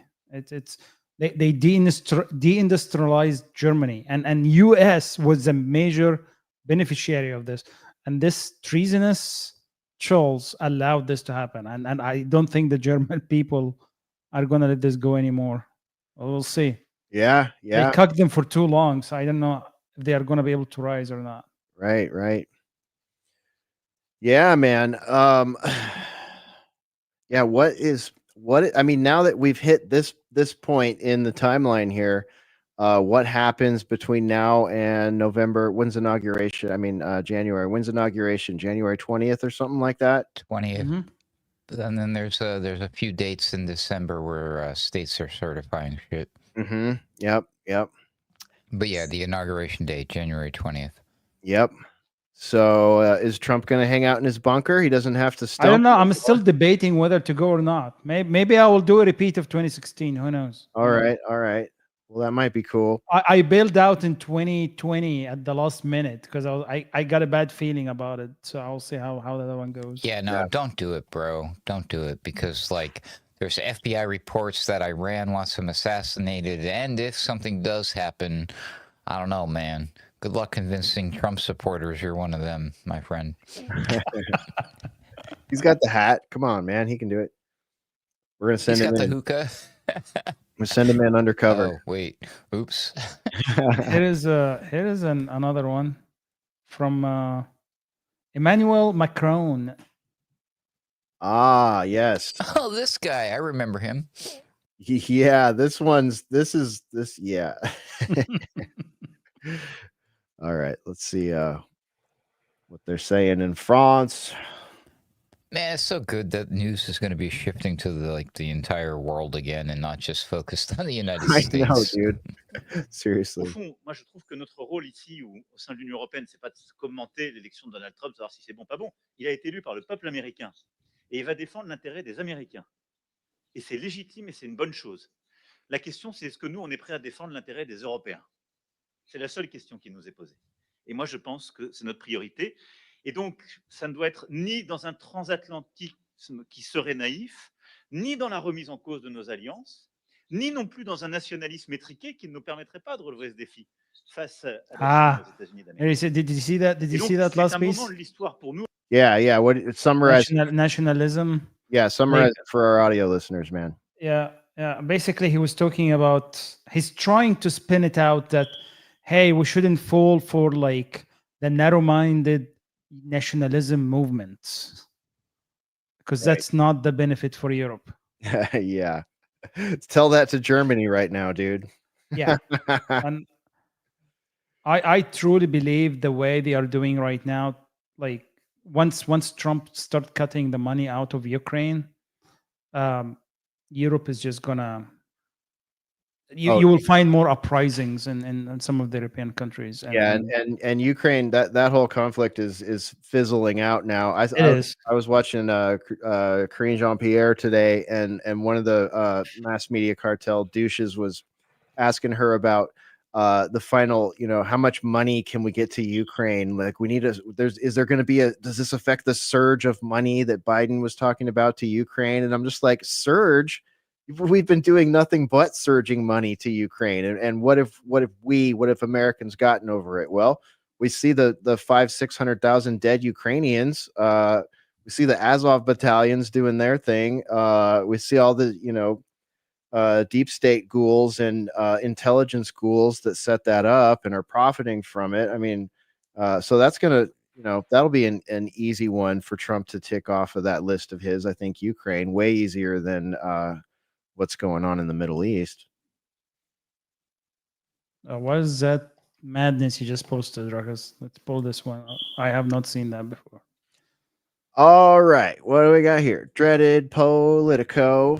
This is something I may or may not use on my own show, but this hit my news feed not that long ago, and I was like, well, what's going on here? Because, I mean, the article here just pretty much says it's pointless to do this. So why are we going to do this? But I guess the European Union is going to create its very own CIA-style spy service. Great. Yeah, that's just what we need. More. I know, right? I mean, who douchey agencies? Okay. Run by Brussels. Craving more of this kind of shit, right? Yeah, that will help Europe. And but the reason I bring this up is because it's all, again, like so much of this shit, especially now that we're moving out of the U.S. election, it's all Russia bad again, So this is all about in this article from Politico, they bring up Russia, yada yada yada. But yeah, ultimately they want to create another intelligence gathering in agency. Like, we need any more of those? I mean, isn't the playing field getting a little freaking crowded at this point? Right? Yeah, we don't need that. I mean, what does Mossad and CIA think about that? Like, are they into this? Because I don't see them signing off on this without being a part of it. Yeah, here you go. Look at that last paragraph.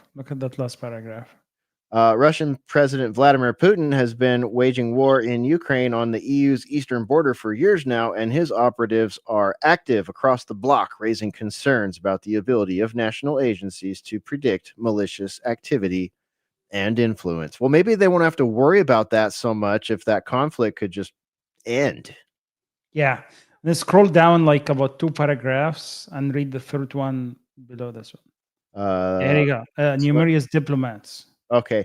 Numerous diplomats have been expelled from capitals amid accusations of espionage, and Brussels has become a hotspot for agent activity with hundreds of institutions and embassies located in the city. What's more, Russia's war on Ukraine has caused chaos across the EU, from drones monitoring army training sites to foiled assassination attempts on weapons executives and attacks on undersea infrastructure. The one that's carried by US. That's hilarious, dude. Are you guys serious? Yeah. Who do you think you're talking to? Like, I guess dumb brainwash people. That's I can't believe they are trying to do that. That's insane. Well, they're going to do whatever they can to preserve the EU.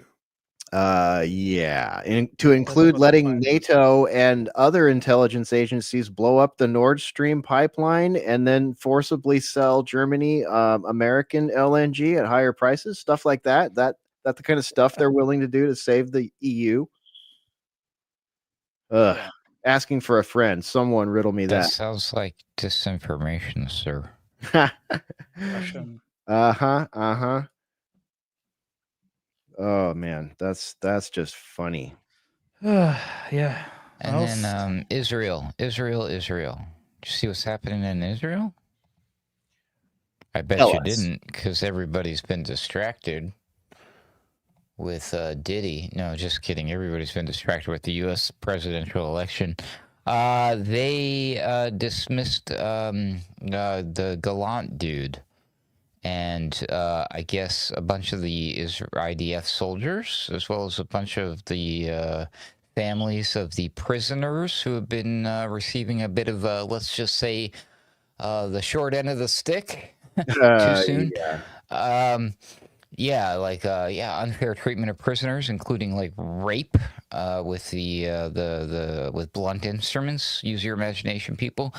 They've been protesting in the streets, so there's a little clip for you to share, Hesher.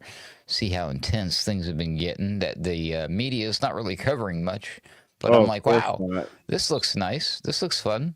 I'm sure there's nothing to see here. Yeah, certainly nothing to be concerned about.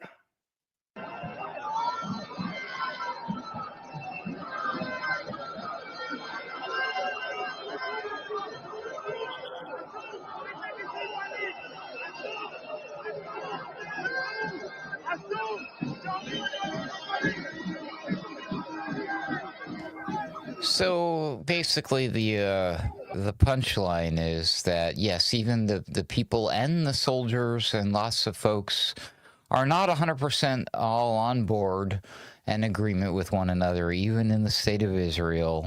This is not.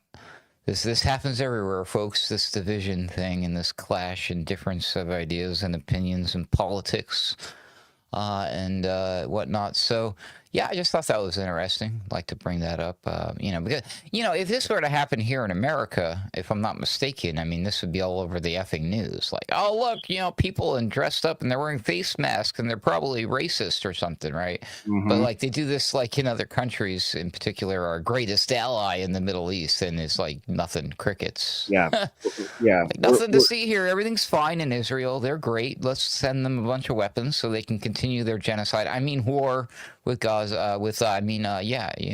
anyway, sorry, I'm gonna get in trouble. We're on YouTube. Inconvenient facts right there. Not everybody has the same worldview in that country. And real briefly, I'm sure I know you guys know this, but I'm sure there's some new viewers out there.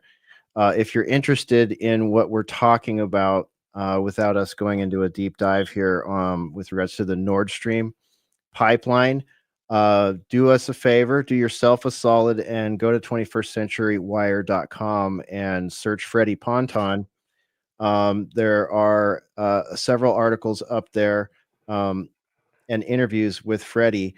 But his investigative journalism on this builds off of Seymour Hersh's article about the Nord Stream pipeline. And there's multiple parts. And he's also got some amazing stuff on the WHO One Health initiative that highly recommend you get out there and know it and read it if you haven't already, because his work, particularly all his work's amazing, but particularly with the Nord Stream and One Health, are really important pieces of context for where we are right now, where we're headed, and what happened to that Nord Stream pipeline. And I can't give anything away, but stay tuned at 21st Century Wire, because that piece of investigative journalism is not complete. There is more coming and coming soon, I think. So just wanted to throw that out there. Let's see. Infidel, you just dropped one. What do you got for us here? Okay. Pentagon. Share this so everybody can see it. Pentagon expects Trump to uphold Biden's commitments to Ukraine. Right? Remember, they even tried to pass a law that would make it illegal for him to do anything but continue to just send hundreds of billions of dollars there. But yeah, out of RT, Pentagon expects Trump to uphold Biden's commitments to Ukraine. U.S. DoD plans to continue sending arms to Ukraine on a regular basis until the last day of President Joe Biden's administration, and hopes to drain the remaining authorized funds before the president-elect Donald Trump takes over. The White House intends to expedite weapons shipments to Ukraine. Reuters and Politico reported just yesterday, citing anonymous U.S. officials, concerns that even if Biden approves new aid, it could take the Pentagon months to deliver equipment to Ukraine, and the next commander-in-chief could halt shipments at any time, as he should, and we hope he does.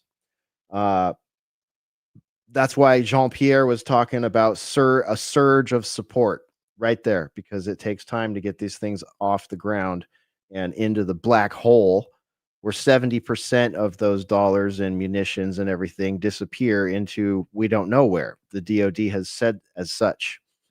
Well, I'm pretty sure I saw some videos and footage, picture evidence, Hesher, that suggested that the some of those rocket-propelled grenade launchers, RPG launchers that we sent to Ukraine, wound up mysteriously in the hands of the Mexican cartel, and other places. Like, what the hell? Even more ironic than that is them showing up in Russia on black markets in Russia. It's like, oh, okay.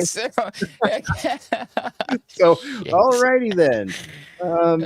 North Africa too. They've showed up in North Africa. They've showed up on the internet. They've showed up in various. Well, that's probably Russian disinformation. At least that's probably what the Global Engagement Center would suggest. Yeah, I should say there are dubious reports of 70% of these things showing up. All right, let's see. Let's switch to I mentioned Freddie and the One Health perspective, and we're talking about threat vectors here that could throw things off as we move forward into the next couple months. What about this? This is out of one of those Mega X accounts, and it's got the flashing light and the U.S. flag, and it's breaking urgent search for escaped rhesus monkeys from bio research lab. Oh, come on, Hesher. Authorities are urgently I saw this searching. movie. This is great, right? Urgently searching for 40 or maybe 43, somewhere between 40 and 43 monkeys. Why isn't it 12? Couldn't it be 12 monkeys? It's got to be 42. Let's just say 42. I was hoping for 12 monkeys, but okay, all right. But yeah, we'll go with 42 because it's in that window they're giving us. We got to keep it real here, just the facts, right? As they're reported by breaking Twitter people. So this is authorities urgently searching for 42 rhesus monkeys that escaped from Alpha Genesis Primate Bio Lab in Yamasee, South Carolina on Wednesday evening. Wow, the day after Trump's elected. Right after the election, huh? Monkeys escaped from the lab. Okay, guys. The Yamasee Police Department confirmed the escape and is deploying traps and thermal imaging cameras to locate the animals. Residents are advised to keep the doors and windows closed, of course. And here's something out of WJCL ABC. Let's see what the mass media cartel has to say on this one. For 40 monkeys that escaped from the Alpha Genesis facility in Yamasee.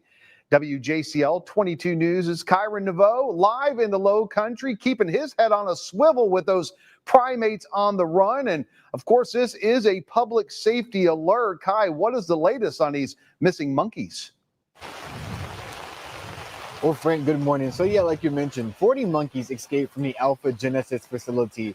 It happened around 9:45 last night, and police are asking anyone to just, if they see them, to stay away. And that's why we're here at the municipal complex here in Yamasee. But here's what police are doing right now to find those monkeys. Like I mentioned, 40 monkeys escaped 9:45 last night, and currently police have placed traps all around the area to capture those monkeys. Now, so far, I have no idea what those traps actually look like, and we're trying to get more information about that. But police are also utilizing on-site thermal imaging cameras in an attempt to locate these monkeys. Now, the monkeys are used at the facility for biomedical research. And this isn't the first time those monkeys actually escaped from the Alpha Genesis facility. Back in 2016, 19 monkeys made a break from the compound, but they were all captured about 6 hours later. Now, residents are being asked to lock their doors, lock their windows, and if they see these monkeys, to just stay away and call police. Now, we're trying to make some contact with the local police here to get any update on if they captured any, but so far we have not heard back. Live in Yemisi, I'm Kyron Neville. Back to you, Frank. All right, Kai, again, good up. Oh no, this can't be real. Stop. If you see Just a monkey, lock your doors and your windows. and if you see a monkey, call the cops. Oh shit! I guess it's time for a second beer, huh? Yeah, I think we just achieved beer. It might be time for a third beer for some of our viewers out there. That's amazing. All right, well, I guess we have to dovetail that with this one, right? Oh, hold up. What do we got here? Infidel. I want to be able to see this. Let me put that on the screen. It's like, no, please back up, Hesher. Please tell me that was fake. That was fake, deepfake AI Russian disinformation about the monkeys, right? That wasn't real. That was a joke, right? That was something from a movie. That was a real. I mean, like, I at first I was like, okay, yeah, you could chalk this up to like fake news, clickbait shit, but they did a whole fucking story on the local news, and the guy laughing about it with the earpiece. I'm like, wasn't dude, that this great? can't be real. What's going on? All right, sorry, I digress, or do I? Yeah, exactly. All right, so what do we got here? Okay, I just got breaking news before we move from that. Those monkeys are actually Aliens? heading to DC to attend Trump inauguration. Of course. It's going to be 12,000 monkeys instead of 12 monkeys. They were released by Iran. Those are liberal monkeys that are going to on January 6th to the Congress during the election certification. Oh my gosh, yeah. Okay. Bill Gates ordered to stand trial in the Netherlands. How about that? Okay. So this is supposed to happen in November. And why? Why, you may ask? Over COVID jab injury claims, ordered to pay legal costs as Dutch court dismisses jurisdiction claims. So Dutch court has ruled that the billionaire and global vax proponent Bill Gates will face trial in the Netherlands over his involvement in misleading the public about the safety of COVID-19s, as reported by The Defender. The case, brought forward by 7 plaintiffs who claim to have suffered injuries, marks a significant blow to Gates, who has been a key figure in pushing said jabs. So we got that going on also. Yeah, that's pretty good. Yeah. So good news, bad news in the pandemic industrial complex this week, my friends. Bad news, we got 42 monkeys. And we don't know what they have from a bio lab. Wonder what they've been doing with them. What have they been injected with? How many science fiction zoonotic directions can we go with this one? I don't know. Sounds like shenanigans to me. Smart monkeys. I'll give it to the monkeys for escaping twice. Maybe they're making them super smart. In other news, RFK Jr. Said that they're going to get fluoride out of the water. So I heard a rumor that the libtards want to figure out desperately how to put fluoride into their own drinking water at home, just in case. He's just conservative nuts want to prevent us from having fluoride. Just eat toothpaste. Just eat the Colgate. That's right. Don't eat toothpaste, people. Fluoride is bad for you. Listen to RFK Jr. on this one. However, some of the other things, you use discernment. That's all I gotta say. You can drink mouthwash. Yeah. Yeah. It's fluoridated mouthwash. Yeah, do some of that. Do some of that. That stuff's also highly toxic. No one should even use that stuff. Yeah. It has alcohol in it, and that's bad for you, kids. Yeah, don't drink. Oh shit! Don't drink in live stream. Don't drink and podcast, guys. It's not safe. And don't drink and tweet because Grok is watching you. That's right. That's right.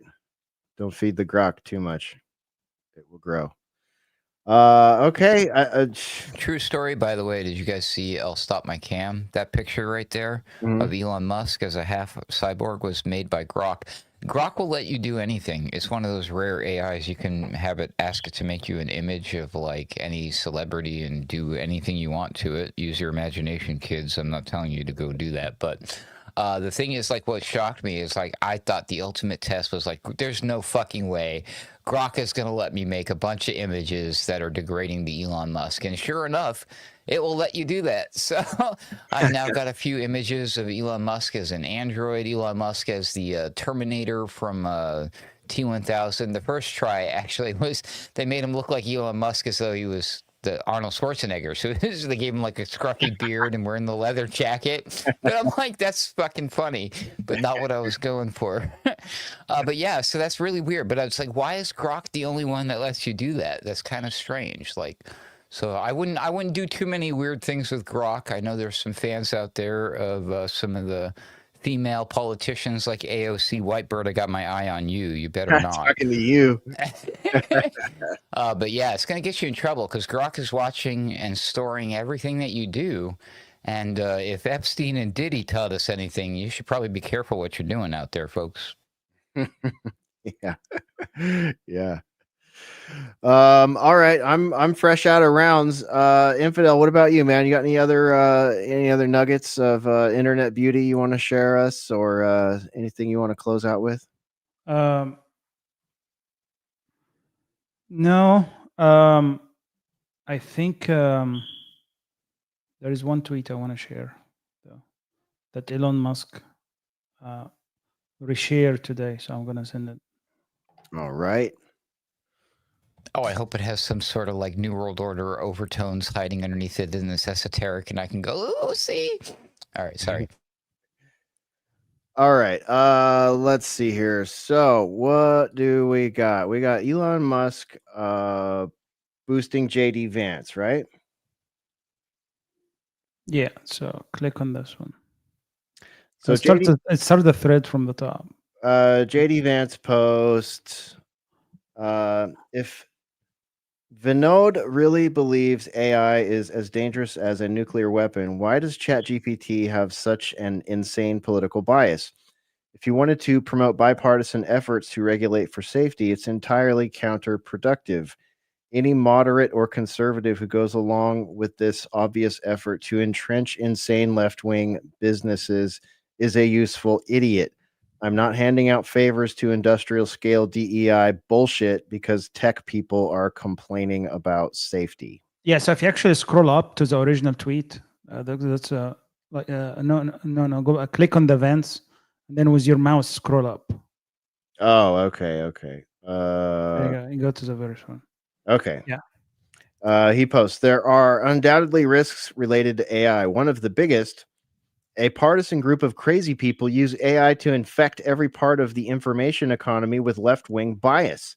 Gemini can't produce accurate history. ChatGPT promotes genocidal concepts. The solution is open source. All right.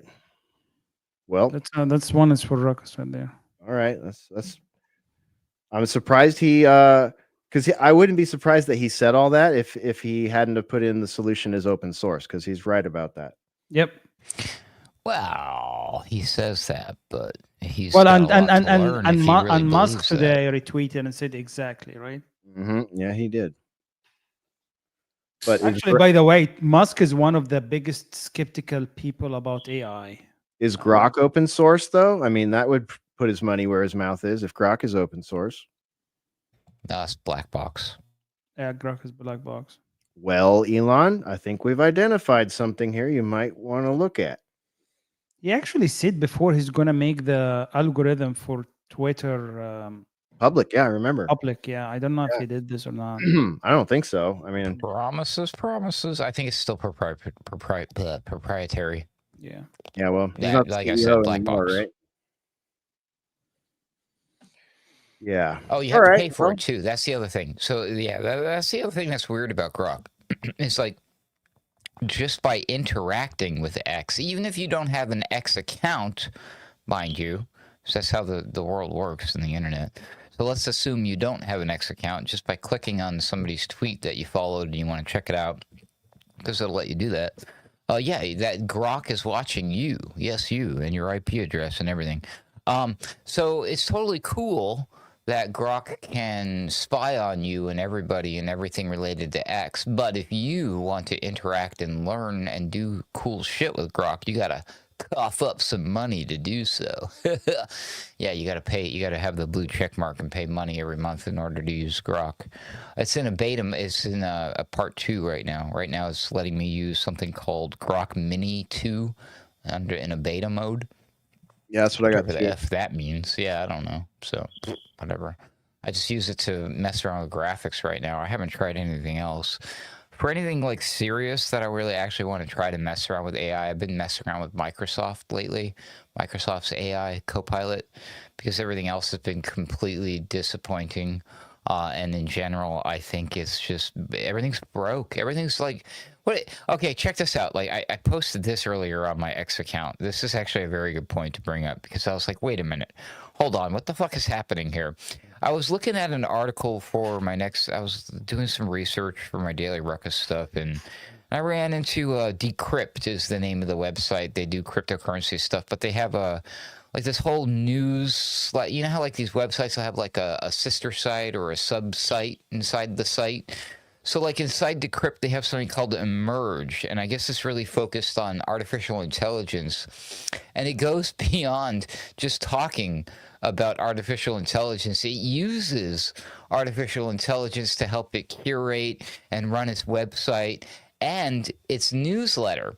So if you go to their fucking website, there's this pop-up, or it's at the end of all of the articles on there, where it says, hey, want to sign up for our newsletter? It's called the Generally Intelligent Newsletter. It's a weekly AI journey narrated by Gen, a generative AI model. It is Decrypt's very own AI model. So this website uses artificial intelligence to write and send out its email newsletter.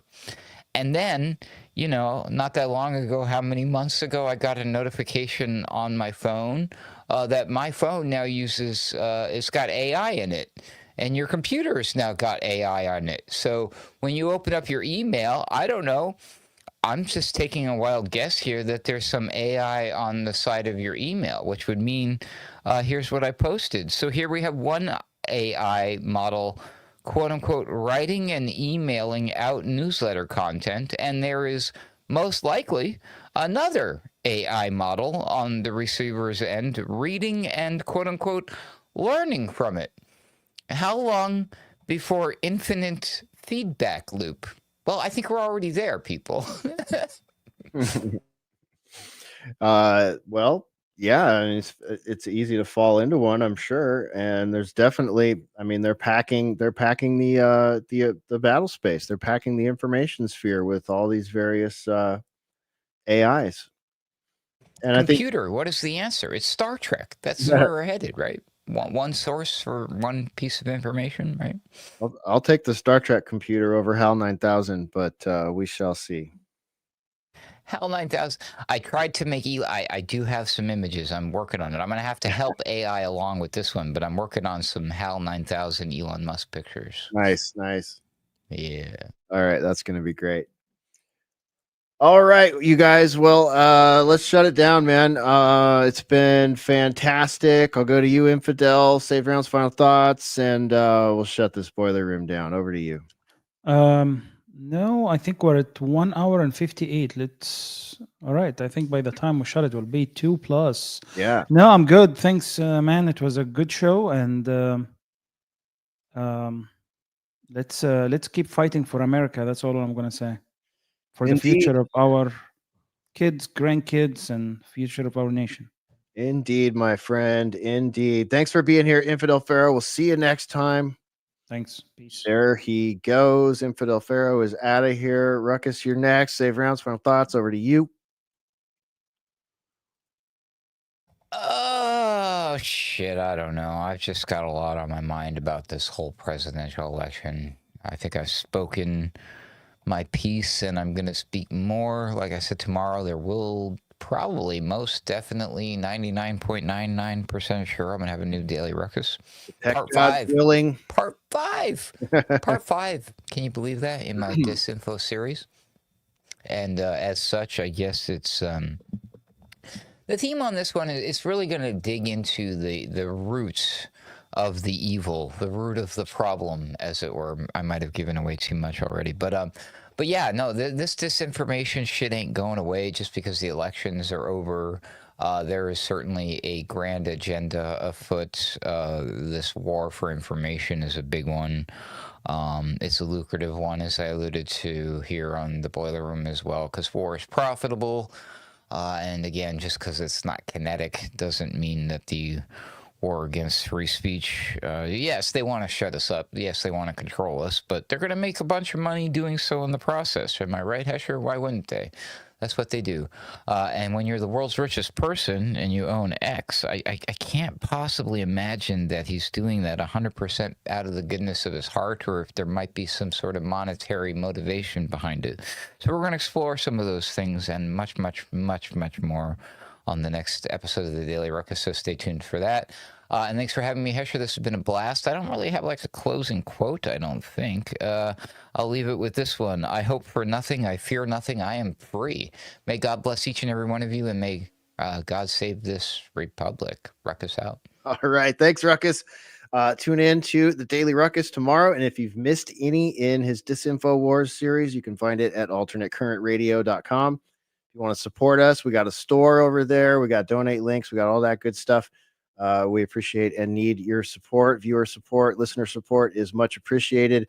You can find all that on the show page or at the website, and join us for Sunday Wire. We got a great Sunday Wire coming up this weekend. It's going to be awesome. Patrick Henningsen will be back with us in the house. And what else? I mentioned the Pulse earlier. Be sure and stay tuned to thepulse.today. Some exciting things coming there. And that's it for this episode of Boiler Room. Remember to stay chill. Just chill out, everybody. Just chill. Let it all happen. We'll all be okay. All right. All right. Peace out. See you next time. That's it. Go ahead and run. Run home and cry to mama.